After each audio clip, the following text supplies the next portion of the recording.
चीज है, एक वायरस है जिसको लेकर आपको डरना चाहिए, यानी कि कोरोना। अब देखिए, हमने ये ट्रेंड देखा है, राज्यों में देखा है, देश में देखा है कि जब रक्षाबंधन आया, तो कोरोना की पहली लहर इसके बाद आई। पिछले साल जब दिवाली आई, तो कोरोना के केसेस फिर बढ़ने लगे, देश के अलग-अलग राज्यों में। अब एक बार फिर से दिवाली आ रही है, तो क्या ऐसे में हमें डरने की ज़रूरत है? वो भी तब, जब देश में 100 करोड़ वैक्सीन डोज़ेज़ लग चुकी हों। तो इन तमाम सवालों का जवाब देने के लिए मेरे साथ हैं इस वक़्त डॉक्टर अरुणेश कुमार, पल्मोलॉजिस्ट हैं, सीनियर कंसल्टेंट, हेड पारस हॉस्पिटल गुड़गाँव से। बहुत-बहुत स्वागत है आपका सर हमारे प्रोग्राम में आने के लिए। बहुत-बहुत धन्यवाद। तो जैसा कि मैंने इंट्रोडक्शन की शुरुआत में ही कहा कि जब भी त्योहार आते हैं, तो हमारे मन में थोड़ा डर आता है और अगर नहीं आता है, तो थोड़ा शायद हमें डरने की ज़रूरत है। लेकिन अब जो हमारे देश में 100 करोड़ वैक्सीन डोज़ेज़ लग चुकी हैं, तो क्या तभी भी हम तमाम दर्शकों को, जो हमारे दर्शक देख रहे हैं, उनको सावधानियाँ रखने की ज़रूरत है कोरोना के लिए? बिल्कुल, ये बीमारी जैसा हमने देखा है, इस वायरस का प्रतिरूप ऐसा पिछले 1.5 सालों में हमने देखा है कि ये एक तो बहुत ही संक्रामक है, ट्रांसमिसिबिलिटी बहुत ज़्यादा होती है और हुँ, प्लस ये वायरस म्यूटेट करता है। हुँ, बहुत अदर वायरसेस भी म्यूटेट करते हैं, ये वायरस भी म्यूटेट करता है। म्यूटेशन मतलब आम भाषा में बोलें तो अपना आकार प्रकार चेंज कर देता है। तो हुँ, है ये कोरोना वायरस ही, लेकिन अगर वो चेंज हो जाता है तो ये डिफरेंट अपने पुराने वाले वायरस से डिफरेंट हो जाता है। सेकेंड वेव ऐसा ही हुआ था। वो एक बार it was president by a western wave. हमारे यहाँ हुँ, महाराष्ट्र में चल रहा था, उधर वेस्ट में चल रहा था और हम लोग इधर सोच रहे थे कि we have won the war, but then rest is the history, we saw how desperate we were. ये हुँ। चीजें एक बार फिर हो सकती हैं, इसलिए मैं आपके चैनल के माध्यम से मैं कहना चाहूंगा कि डरने की जरूरत नहीं है, पैनिक करने की जरूरत नहीं है, but we should be very cautious and we should take every possible precautions and COVID appropriate behavior in this coming times. बिल्कुल, लेकिन हमारे दर्शकों को अगर आप आसान शब्दों में ये बता के कि त्योहारों और कोरोना के बीच में आखिर संबंध क्या है? क्यों त्योहारों के बाद हमने देखा है जो जनरल ट्रेंड देखा है, चाहे वो रक्षाबंधन हो, दिवाली हो पिछले साल की या फिर होली हो, क्योंकि होली के बाद मार्च के बाद ही हमने ट्रेंड देखा सेकंड वेव का बढ़ने का। तो इसके बीच में क्या संबंध होता है? क्यों त्योहारों के बाद अचानक से कोरोना केसेस बढ़ने लगते हैं? इस कारण होता है कि त्योहार के दौरान हम लोग मिलते जुलते हैं, क्राउडिंग, एक तो क्राउडिंग होती है, सोशल डिस्टेंसिंग नहीं होता है और लोग ऑफ कोर्स जब आप कोई त्योहार मना रहे हैं तो आप मास्क तो नहीं लगाओगे, आपको दिवाली मनाएंगे तो आपको मिठाई खानी है, ऑफ कोर्स आप हुँ, मास्क नहीं लगाओगे, आप लोगों के यहाँ जाओगे एंड इसी में अगर किसी के पास वायरस है, कोई अगर इन्फेक्टेड है, वहीं से ट्रांसमिशन होता है और corona is all about chain of transmission. एक अगर अफेक्टेड हो गया, वहां से ये वायरस दूसरों को जाता है, क्योंकि इसका ट्रांसमिशन जो है बाय बाय इनहेलेशनल रूट होता है, ड्रॉपलेट इन्फेक्शन है ये। ठीक है। इसी के साथ मेरा तीसरा सवाल है कि नॉर्दर्न इंडिया है, अगर ख़ास तौर पे बात करें जहाँ पर दिवाली बहुत ज़्यादा मनाई जाती है, सबसे ज़्यादा धूम-धाम से मनाई जाती है, इसके बाद छठ आता है, पूरा फेस्टिवल का एक सीज़न काइंड ऑफ स्टार्ट हो जाता है।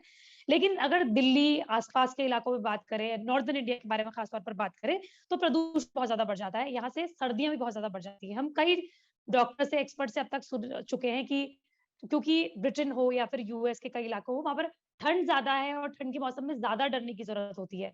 तो हमारे पास तो ठंड भी आ रही है और प्रदूषण भी बढ़ रहा है। तो क्या ऐसे में कैसे कोरोना से ज़्यादा सावधानी बरतने की ज़रूरत है?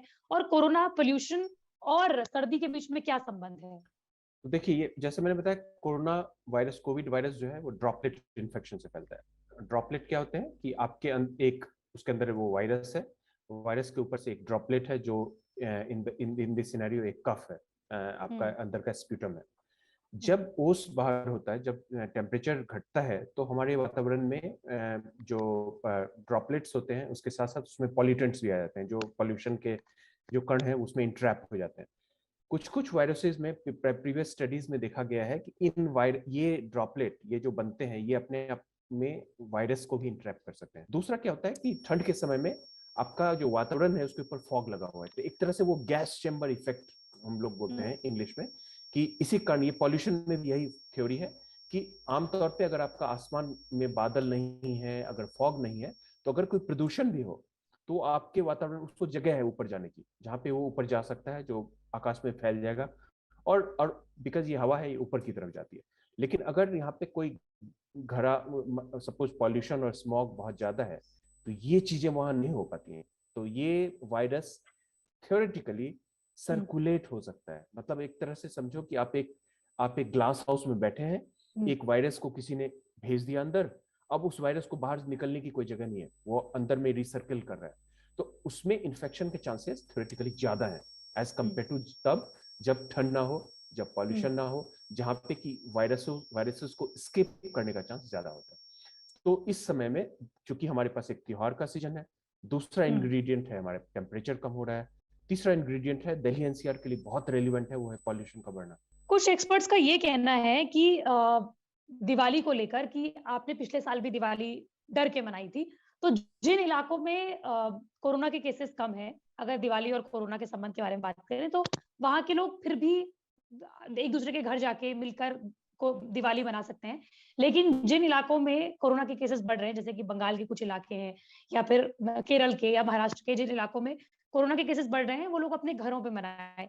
क्या आप इस थियरी पे बिलीव करते हैं या आपको लगता है कि इस बार भी लोगों को दिवाली अपने घर पर मनानी चाहिए? हम लोग फिर से वही गलती ना करें कि अभी नंबर नहीं है, इसका कहीं से ये मतलब नहीं है कि आने वाले 2 हफ्ते में स्थिति यही रहेगी। इस वायरस का ट्रांसमिसिबिलिटी बहुत ज्यादा है, 10 केस से 10,000 केस बनने में बहुत टाइम नहीं लगता है। तो मेरा मशवरा होगा कि हम लोग regardless of the number of new cases, हम लोग दिवाली को थोड़ा म्यूटेड वे में ही मनाएं, जिसमें कि हम लोग पटाखे, अब पटाखे वैसे भी मैं कह रहा हूँ पॉल्यूशन के कारण अब कह रही है कि लोगों को पटाखे कम करने चाहिए।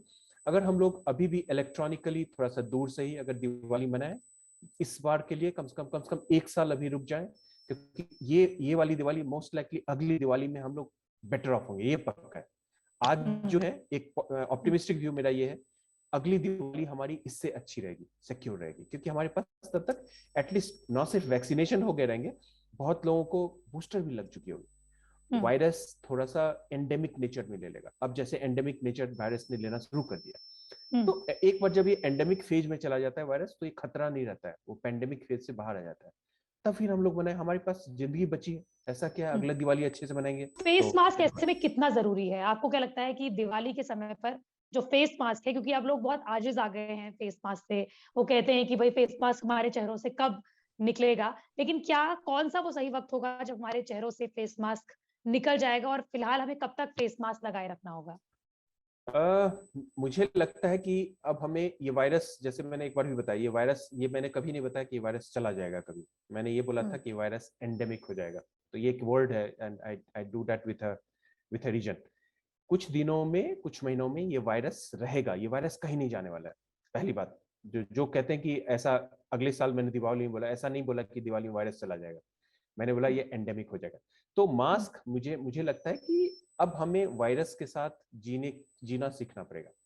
तो I think this is a new way of life where you put on mask. I think for all practical purposes हमें अभी आने वाले 1 साल तक कम से कम प्रॉपरली मास्क लगाने की जरूरत है। उसके बाद टाइम विल टेल अस कि हम लोग किस तरफ जा रहे हैं। बिल्कुल। और अब हम अपने आखिरी क्वेश्चंस की ओर बढ़ते हैं। तो मेरा एक और सवाल है कि कई लोग हैं जो कि ये कहते हैं कि अब हम वैक्सीनेटेड हो गए हैं, तो फिर हमें मास्क की क्या ज़रूरत? अब हम वैक्सीनेटेड हो गए हैं, तो हमें सोशल डिस्टेंसिंग की क्या ज़रूरत? आप ऐसे लोगों को क्या कहेंगे? और दूसरी बात ये है कि जो दिवाली मनाने वाले लोग हैं, उनके लिए कौन-कौन सी सावधानियाँ उनको बरतनी ही बरतनी है, वो भी बता दीजिए। तो पहला आपने वर्ड यूज किया ब्रेक थ्रू इन्फेक्शन, और अब एक अच्छा खासा डेटा है जहाँ पे कि जैसे वेस्ट में भी चल रहा है, ये लोग सब बहुत सारे डब्ल्यू वैक्सीनेटेड लोग हैं जिनको इन्फेक्शन हो रहा है। तो पहली बात, अगर म्यूटेटेड इन्फेक्शन का आउटब्रेक होता है तो वो डिफाई करेगा, आप रिगार्डलेस ऑफ आप वैक्सीनेटेड हैं या नहीं है, तो भी ये वैक्सीन इन्फेक्शन आपको लग सकता है। तो इसलिए कभी इस कॉम्प्लेसेंट ना हो कि मुझे वैक्सीनेशन हो गया है तो कोविड नहीं होगा। इनफैक्ट सेकेंड वेव में भी मैंने कुछ पेशेंट्स देखे थे जिनको फर्स्ट वेव में भी कोविड हो चुका था और सेकेंड वेव में उनको दोबारा कोविड हुआ। तो इट्स नॉट अ गारंटी। तो इसलिए पहली बात, ये बिल्कुल इस भ्रम में ना रहे कि आप 100% प्रोटेक्टेड हो।